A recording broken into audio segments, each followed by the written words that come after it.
Matapos nang sabihin ni Zhao Shuai na magbibigay ang kanyang mga tauhan ng milyones kapalit ng kanyang kalayaan, ay agad na ipinag-utos ng ating bida na kalagan siya sa pagkakatali, pinatayo nga din niya agad ito at sinabi na, siya ay ang kagalang-galang nilang panauhin. Sabay tanong kung may iba pa bang pasugalan sa Royal Capital, at kung nagpadala din ba ang mga ito ng kanilang mga tauhan. Meron pa wika naman ni Zhao Shuai, sabay tanong kung bakit ito nais malaman ng ating bida. Tinatanong nga din niya si Shu kung plano din ba niyang huliin ang iba pang sugo, para sa ransom o ay patubos. Humanga naman si Shu kay Zhao Shuai at sinabi na bukod sa matalino siya ay nakilala niya din agad ang ating bida, sabay tanong kung ano opinyon niya sa bagay na ito, at kung may impormasyon ba siyang maibibigay sa ating bida. Dahil naman sa nanatili siyang tahimik ay kinulit siya ng kinulit ng ating bida, sinabi nga niya na wag na siyang manahimik dahil alam naman daw niya na siguradong hindi nila kasando ang ibang pasugalan. Pero dahil sa ayaw pa ding magsalita ni Zhao Shuai ay sinabi ni Shu na baguhin nila ang usapan, sabay tanong kung alam ba niya ang mangyayari matapos siyang makabalik. Sinabi nga ni Shu na siguradong pagtatawanan siya ng mga kalaban nilang pasugalan, at kakalat ang balita patungkol sa chief executive na si Zhao Shuai, kung saan ay naging bilanggo siya at pinatubos, sinabi nga din niya na siguradong mawawala din ang mga customer ng kanilang pasugalan. Sinabi nga din ni Shu na siguradong pagtatawanan siya ng iba pang mga chief executives pag nakatakas sila, sabay tanong kung ito ba ang nais niyang mangyari. Naiyak na nga lang din ito at iniisip na may punto ang ating bida, hindi nga daw niya obligasyon na pagtakpan ng mga executives ng ibang sag-alan, isa pa ay pagkakataon na din niya ito upang kumita. Kaya naman agad niyang tinanong ang ating bida sa kung ano ang mapapala niya kapag tinulungan niya ito. At sinabi nga ni Shu na makakatanggap siya ng mga dibidendo o porsyento. Iniisip naman ni Zhao Shuai na hindi sapat ang porsyento na makukuha niya para sa kanyang big boss, pero dahil nga daw sa kayang labanan ng hukbo ng ating bida ang Stage 1 Cultivator, ay pwede nila itong makapartner sa negosyo, kaya naman agad siyang pumayag sa sinabi ni Shu. Agad nga din niyang naiguhit ang mga muka ng iba pang chief executives, kaya naman sinabi ni Shu na mainam siyang maging partner, dahil ginagawa niya ang lahat upang madaling mahanap ang mga target nila. Matapos namang makita ni Liu ang mga larawan ay sinabi niya na ang isa sa mga ito ay nandito na sa kabundukan. Ito nga ay ang chief executive mula sa Lin Gambling House na si Han Zegong, isang sword wielder. Agad namang tinanong ni Shu kung bakit hindi pa nila ito hinuli, pero ang alam nga daw ni Commander Liu ay hindi nila pwedeng galitin ang mga lords mula sa Royal Capital, hindi nga din daw niya alam ang plano ng ating bida, kaya naman sinunod lang niya ang dating patakaran o utos. Hindi bali na wika naman ni Shu, sabay sabi na isama niya si Xiaoyu upang balikan ang lugar kung saan nila nakita ang mga ito, at huliin upang maidala sa kanilang kampo. Sorpresahin ninyo silang huliin ng isa-isa wika pa nga ng ating bida, at yun daw ang susundin o gagamitin nilang plano, sa mga chief executives na ito. Paano kung magtulungan sila tanong naman ni Liu? Sinabi nga din niya na mayroon din silang 4 na Stage 1 Cultivator, kaya hindi umano pabor sa kanila ang sitwasyon, pero sinabi lang naman ng ating bida na hindi na niya kailangang mag-alala, kayang-kaya ko na sila wika pa nga niya. Iniisip nga ni Shu na matapos ang progress at mga pag-ensayo niya, ay unti-unti nang nasisira ang selyo ng kanyang star power. Kaya naman daw kahit palumala o maging mapanganib ang sitwasyon, ay pwede niyang puwersahin na sirain ang selyo upang maging A-rank siya. At matapos nga daw masira ang selyo ay siguradong matutulungan siya ng Snow Mountain at mga flying swords niya, upang gapiin at labanan ang Stage 1 Cultivators. Makalipas nga ang ilang sandali ay pinag-uusapan nila ang patungkol sa pagkakahuli ni Zhao Shuai, ang chief executive ng Song Gambling House. Sinabi naman ni Han Zegong sa kanyang kausap na lapastangan umano ang mga Wu Wei Army, ang lakas nga daw ng loob nilang huliin o mang-kidnap ng mga taga-Royal Capital, pero sigurado nga daw na isang malaking kahihiyan ang pangyayaring ito kay Zhao Shuai at sa Song Gambling House. Tama ka dyan wika naman ng kanyang kausap, nakakatuwa nga din daw ang pangyayari, dahil ngayon ay pinagpupustahan na din daw ng mga sugarol, kung manghuhuli pa ba ng ibang executives ang Wu Wei Army, o hindi na. Diyos na lang ang nakakaalam sa pwedeng mangyari wika naman ni Zegong, pero sigurado nga daw siya na hindi siya mapapabilang sa mga bilanggo ng ating bida. Sinabi nga din nito na minsan na niyang nakita ang scout ng Wu Wei Army na Stage 1, pero sa isang tingin nga lang daw ni Zegong ay lumipad na ito palayo sa kanya. Natatawa naman ang kanyang kausap sa sinabi ni Zegong, at sinabi nga din nito na matalino sa pagpili ng target ang Wu Wei Army. Pero biglang may kumakaluskes sa malapit, at agad na ding nagkaroon ng malakas na pagsabog o pagguho ng lupa. Agad namang naangat ni Zigong ang kanyang espada, at pinilit nga niyang makawala mula sa kumunoy na ginawa ni Xiaoyu. Ilang sandali pa ay nagtungo naman sa kanila si Commander Liu kasama ng Bishop. Dito ay dinuro nito si Commander Liu at sinabi na ikaw yung Stage 1 na cultivator ng Wu Wei Army, hindi ba't wala naman tayong alitan, wika ni Zigong. Pero humingi lang naman ng pasensya si Commander Liu, sinabi nga niya na dahil sa pagiging ignorante niya, ay hinayaan niyang magpalaboy-laboy sa kabundukan ang kaniyang grupo. Pero ngayon nga daw ay nandito siya upang tapusin ang utos ng kanyang Panginoon, sabay gamit sa horizontal tides. Na-shock naman si Zigong matapos niyang makita ang sandata ni Commander Liu, napapatanong nga din siya sa kung paano nagkaroon ng legendary na sandata ang Wu Wei Army. Hindi na nga din daw siya magtataka ngayon kung bakit nila natalo ang Blackwing Army. Pero agad naman siyang inatake nila Xiaoyu, gayunpaman ay nakaya naman niyang harangan ang lahat ng kanilang pag-atake, kahit pa siya ay hindi makaalis sa kanyang pwesto. Napansin naman ni Commander Liu na maganda ang kanyang espada, at sinabi nga nito na malamang sa magustuhan nito ng ating bida, tama ka dyan, wika naman ni Xiaoyu, sabay sabi na kunin nila ang espada. Kaya naman muling na-shock si Zigong, napapatanong nga siya sa kung bakit napaka-prangka nila sa kanilang intensyon, hindi pa nga daw siya patay pero bakit daw kaya nila iniisip na makukuha nila ang kanyang sandata. Ilang sandali pa ay nakaalis ito mula sa pagkakabind ni Xiaoyu, at iniisip nga niya na ang paglaban sa dalawang Stage 1 cultivator na ito ay hindi isa laro, pero dahil sa kayamanan naman daw ang nais nila ay siguradong hindi siya papatayin ng mga ito. Agad na din siyang sumugod habang iniisip na may pagkakataon pa siya para tumakas, dito ay sinabi din niya na subukan nila ang kanyang lakas. Mabilis nga niyang inatake si Commander Liu, pero nagulat ito nang gumawa si Xiaoyu ng barrier o kalasag mula sa buhangin. Ilang sandali nga lang din ang nakalipas matapos ng ginawa niyang pag-atake, ay nagulat siya nang gamitin ng Bishop ang kanyang abilidad upang kunin ang espada niya. Hindi nga siya makapaniwala na may isa pa pala silang Stage 1 cultivator. Pero tila isang hangal umano ang matandang Stage 1 cultivator na ito. Tinanong naman ni Xiaoyu kung nais pa ba niyang tumakas, sinabi nga din ni Xiaoyu na kung may utak talaga siya, ay mas mainam kung ibigay na lang niya ang kanyang espada at magbigay na lang din ng ransom. Kaya naman agad na sumigaw si Zigong, at dito nga ay sinabi niya na sumusuko na siya, at pwede na nga daw nilang gawin at kunin anuman ang nais nila. Kinabukasan naman sa isang kulungan sa kampo ng ating bida, ay tinatanong ni Zhao Shuai kung bakit siya nandito, dapat hindi mo sila minaliit tulad ng ginawa ko, wika pa nga ni Zhao Shuai. Pero sinabihan lang naman siya ng naiiyak o nahihiyang si Zigong na manahimik na lang, wala nga daw sa posisyon si Zhao Shuai upang pagtawanan siya. Ilang sandali pa ay bumukas naman ang pintuan, at dito ay sinabi ni Commander Liu na sumunod sa kanya si Zhao Shuai, sinabi nga din ito na dumating na ang kanyang ransom, kaya naman makakalaya o labas na siya. Pero bago nga ito lumabas ay nakuha pang asarin si Zigong, bago siya tuluyang magpaalam. Ilang sandali pa ang nakalipas, ay sinabi nito na dalhin siya sa ating bida, dahil nais nga daw niyang makausap si Shu patungkol sa ilan pang mga bagay. Pagpasok nga niya sa kwarto kung nasaan ang ating bida ay tamang lingon pa ito sa paligid, matapos nito ay tinanong niya kung bakit mag-isa si Shu dito, sabay tanong kung nasaan na ang kapatid ni Shu at ang Stage 1 na matanda. Sinabi naman ni Shu na lahat ng executives ay mga duwag, matapos nga daw nilang mabalitaan na nakahuli ng dalawang executives ang Wu Wei Army ay nagtakbuhan na sila. Pero hindi nga daw kontento si Xiaoyu na dalawa lang ang kanilang nahuli, nais nga daw niya ay 3 man lang sana, kaya naman lumabas siya upang hanapin at huliin ang executive mula sa yun gambling house. Iniisip naman ni Zhao Shuai na dapat ay marinig ng ating bida ang mga sinasabi niya, hindi naman daw tanga ang mga executives kaya sila tumakbo, habang si Shu naman ay tinatanong lang kung ano ang nais niya. Dito ay sinabi ni Zhao Shuai na alam niyang may kapabilidad ang ating bida, at higit sa lahat ay mahal niya ang pera.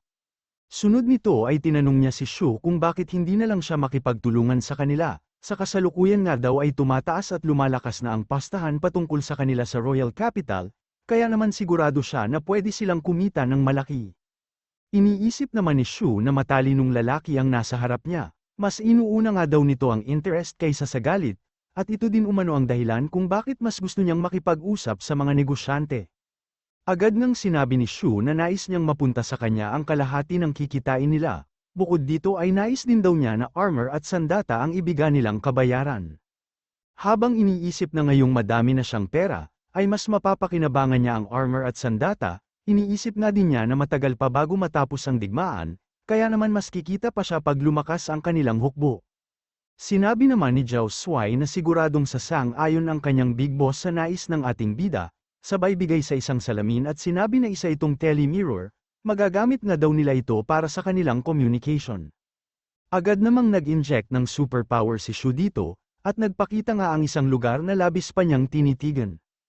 At ilang sandali nga lang ang nakalipas ay tinanong ni Shu kung bakit wala naman siyang nakikitang tao, sinabi naman ni Zhao Shuai na abala ang boss niya ngayon, kaya hindi ito mauupo ng maghapon sa harap ng telemirror. Sinabi nga din niya na kukunin din niya ang telemirror sa ating bida matapos siyang makabalik mula sa Royal Capital. Pero mukhang ayaw naman na itong ibalik ng ating bida, dahil nga sa isa itong magic item, sinabi nga din ni Shu na mas mainam kung bumili na lang siya ng bago. Pero sinabi naman ni Zhao Shuai na hindi pwede, sinabi nga din niya na ang koneksyon ng dalawang salamin ay exclusive lang, at hindi nga daw makakakonect ang ibang salamin dito. At naisip nga ni Shu na para pala itong cellphone, na nakakonekta lang sa isa't isa, sabay sabi na alam ko na kung paano ito gamitin pwede ka nang umalis.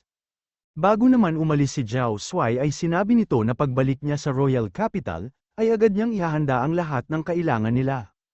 Makalipas naman ang ilang araw sa Gamble Street sa Royal Capital, ay kasalukuyang nagaganap ang mga malalakas na sugal. Habang naglalaro nga ang mga ito, ay pinag-uusapan nila ang pagkakahuli ng Wuwei Army sa Chief Executive ng Yun Gambling House. Sinabi nga din ng mga ito na kawawa daw ang executive ng Yun Gambling House, dahil matapos ang walang hinto niyang pagtakbo ng 3 araw ay hindi pa din siya nakatakas, kaya naman nag-apura din daw talaga na makaalis sa lugar ang executives ng iba pang pasugalan. Dito nga ay sinabi din ng lalaking ito na ang Wuwei Army lamang ang pinakaunang puwersa ng mga sundalo na kumalaban sa mga pasugalan, pero ibig lang daw sabihin nito ay hindi sila makikipagtulungan upang sirain o guluhin ang mga pustahan. Sinabi nga din niya na ang mga pasugalan ay pinapahalagaan ang kanilang reputasyon, kaya naman siguradong hindi makikipagtulungan ang mga pasugalan sa Wuwei Army, dahil makakasira ito sa kanilang pangalan, at dahil nga daw dito ay siguradong magiging malinis ang mga pustahan na magaganap. Ilang sandali pa ay nagbigay na nga ng hint o signal ang lalaking ito sa kanyang alipin, at agad nga nitong pinusta ang isang bag ng pera. Ilang sandali pa ay kinuha nito ang atensyon ng lahat, at sinabi na mayroong panibagong pastahan na nagaganap sa Song Gambling House. Tinanong naman ng lalaki kung ang tinutukoy ba niyang Song Gambling House, ay ang isa sa mga nahuli ang executive. Pero nabalitaan nga daw nila na malaking pinsala ang nangyari at halaga ng pera ang nawala sa Song Gambling House, matapos nilang tabyusan ng executive nila kaya naman walang tataya sa kanila. Pero natawa lang naman ang lalaking ito at sinabi na mas mainam kung titignan o panoorin na lang nila ito. Samantala sa Song Gambling House nga ay mayroong panibagong pastahan, ito ay kung lalabas ba ng kabundukan ang Wuwei Army upang atakihin ang Blackwing Army, sa loob ng 1 linggo. Agad naman na tinanong ng isang lalaki kung ano ang opinyon nila dito, sabay sabi na tumaya na sila, pero sinabi lang naman ng isang lalaking may itim na buhok, na mukhang nasisiraan na ulo ang mga taga Song Gambling House. Sinabi naman ng isa na alam niyang malakas ang puwersa ng Wuwei Army, pero 20 times nga daw ang laki ng bilang ng sundalo ng mga Blackwing Army sa Wuwei Army. Sinabi nga din nito na nagamit lang ng Wuwei Army ang kabundukan, at naging advantage nga daw nila ito upang talunin ang Blackwing Army, pero siguradong madudurog nga daw sila pag lumabas sila ng kabundukan, kaya naman sigurado siya na hindi aatake ang Wuwei Army. Sinabi nga din niya na pagkakataon na niya ito upang manalo ng malaking halaga. Kaya naman pumusta siya sa no, o hindi lalabas ang Wuwei Army, dahil kung matalino daw talaga ang commander ng Wuwei Army ay siguradong mananatili sila sa bundok. At matapos nga ang paliwanag niya ay nagsanudan na din ng iba at gamaya sa kanyang pusta. Pero ang hindi nila alam, ay natatawa lang ang ating bida habang pinapanood sila, at dito nga ay sinabi niya na mukhang hindi talaga sila kilala ng mga nobles sa Royal Capital. Agad nga niyang pinatawag sila commander, at dito ay inutusan niya ito na magdala ng 500 sundalo nila upang atakihin ang Yunnan City, sinabi nga din ni Shu na ito na ang pagkakataon, upang makita ng lahat ang kapabilidad ng kanilang hukbo.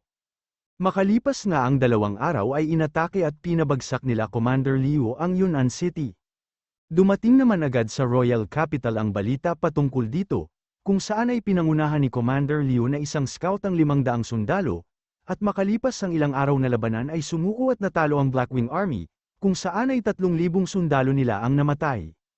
Kaya naman na-shock ang mga ito, napapatanong na nga lang sila kung nasisiraan na ba ng ulo ang mga taga-Wu Wei Army, at kung bakit sila lumabas ng kabundukan, tinatanong nga din nila kung ano ang dahilan upang atakihin ng Wu Wei ang Yunnan. Tuluyan na nga lang din silang naiyak, matapos kunin ito ang mga natalo nilang pusta. Ilang sandali pa ay agad din niyang sinabi na may panibago silang pagpustahan. Ito ay kung ilang beses aatakihin ng Wu Wei Army ang Blackwing Army sa loob ng 1 linggo, sabay sabi na mas malaki ang chance nilang manalo kung hindi sila titigil sa pagtaya, at muli nga ay inanyayahan niyang tumaya ang mga ito. Pansamantala naman silang natahimik, at ilang sandali nga lang ang nakalipas ay ganado na naman silang tumaya, sa pagnanais na manalo at makabawi. Dahilan upang mangiti at tawa na nga lang din ang mga ito, habang iniisip na hindi talaga nadadala ang mga adik sa sugal. Samantala makalipas naman ng 1 linggo habang nag-ensayo si Shu, ay dumating si Xiao Yu at sinabi na nakuha na niya ang pinadalang sandata at armor ng Song Gambling House. Agad nga din niyang nilabas ang mga ito, at habang tinitignan ng ating bida ang laman ng mga box, ay napapatanong siya sa kung bakit puro armor lang ito, nag-order nga din daw siya ng mga spiritual weapons. Ilang sandali pa ay ginamit naman ni Zhao Shuai ang telemirror, upang sabihin sa ating bida na masyado umanong mahal ang mga spiritual weapons, sinabi nga din niya na hindi sapat ang kanilang pera. Tinanong naman ni Shu kung hindi ba dapat mas mahal ang mga armor, pero hindi nga daw dahil hamak umanong mas mahal ang spiritual weapons. Ang mga spiritual armor nga daw ay kailangan lang na maging matibay, pero sapat na din naman daw ang mga pangkaraniwang materials upang gawin ang mga ito. Pero iba nga daw ang proseso sa paggawa ng spiritual weapons, dahil kailangan itong mag-resonate sa spiritual power ng gagamit. At para makagawa ng spiritual weapon, ay kailangan nila ng minerals na kayang mag-resonate ng spiritual powers. Pero sa ngayon nga daw ay tanging hari at mga celestial emperors lang ang may access sa mga mineral na ito, at hindi ito basta-basta mabibili ng mga pangkaraniwang tao o nobles. Agad namang tinanong ni Shu kung ano ang ginagamit niya ngayon, dahil bilang isang stage 1 cultivator daw si Zhao Shuai ay imposible na wala siyang spiritual weapon, kaya naman agad na nilabas nito ang kanyang sandata, at sinabi na mainam-inam na din naman ito. Sinabi nga din niya na malaking yaman ang inubos niya, upang mabili ang mid-class na long blade na ito sa kanyang kamay. Ang espadang ito wika naman ng ating bida, ang ibig pala niyang sabihin ay walang pagkakaiba ang espadang ito sa mga nakuha niya sa Mangshan Ruins, at mas mainam pa nga daw ang mga trident na nakuha niya sa Lopnor Ruins. At dahil nga sa nagkatitigan lang ang dalawa, ay bahagya ding natahimik si Zhao Shuai. Ilang sandali pa ay tinanong niya kung bakit sila biglang natahimik at kung nagagalit ba sila sa kanya. Sinabi nga din niya na kung nais talaga ng ating bida ng spiritual weapons, ay tutulungan niya ito pag muli silang kumita. Pero hindi bali na nga daw wika ng ating bida, sapat na nga din daw ang mga armor at dahil sa mga ito ay tataas ang survival rate ng kanyang mga sundalo, kaya naman natuwa na din si Zhao Shuai. Ilang sandali pa ay natatawa na ang mga ito habang pinag-uusapan ang panibagong pustahan sa kanilang pasugalan. Sinabi nga din ito na inaasahan nila ang ating bida sa bagay na ito, upang malaki ang kitain nila. Sinabi naman ni Shu na walang problema sa bagay na ito, dahil sila na ng mga sundalo niya ang bahala. Matapos naman ang pag-uusap nila, ay agad na tinanong ni Xiaoyu kung bakit may mga ruwan sa Earth, at kung bakit kakaunti o manipis ang superpower. Tinatanong nga din niya kung bakit sa loob ng ruin ay nakatago ang iba't ibang nilalang, gayon na din ang mga spiritual weapons. At sinabi nga ni Shu na malamang sa ginawa at nilagay ito ng isang tao sa Earth, malamang nga din daw na ang dating hari lang ng universe ang may kapasidad na gawin ito, pero bakit daw kaya ito ginawa ng dating hari? Hindi kaya paghahanda ito para sa kanyang tagapagmanawika naman ni Xiaoyu, at nanatiling ang tahimik ang ating bida. Dito ay sinabi nga din ni Xiaoyu na nakipagkita siya sa mga puppeteer, at narinig nga din daw niya ang pag-uusap nila ng mga panahon na yun. At malamang nga din daw na sila Zhang ang sinasabi ng mga puppeteers na makakatulong sa ating bida, kung pagbasehan nga daw nila ang lahat ng impormasyon na meron sila upang matukoy ang hari. Ay malamang na mahirap o naghihirap na siya ngayon wika naman ng ating bida, dahil sa inabando na nga daw ito ng kanyang mga tagasunod, nang dahil lamang sa hot pot. Agad na din niyang binago ang kanilang usapan, at ilang sandali pa ay nagmamadali na itong umalis, upang ibigay umano ang mga armors sa kanyang mga sundalo, para na din makapaghanda sa gagawin nilang pag-atake. Habang si Xiao Yu naman ay iniisip lang na tama nga siya. Hindi na nga daw siya magtataka kung bakit nais pang manatili ni Shu ng mas matagal sa mundong ito. Iniisip nga din niya na matalino ang ating bida, kaya sigurado umano na dati pa ay alam na ng ating bida na siya ang bagong hari ng Luniverse, pero hindi bali na nga daw, hindi na din daw niya pipilitin ang ating bida kung ayaw niyang pag-usapan ng tungkol sa bagay na ito, dahil sino man o anuman daw ang ating bida, ay sisiguraduhin nga daw ni Xiao Yu na mananatili siya sa tabi ni Lu Shu, magpakailanman.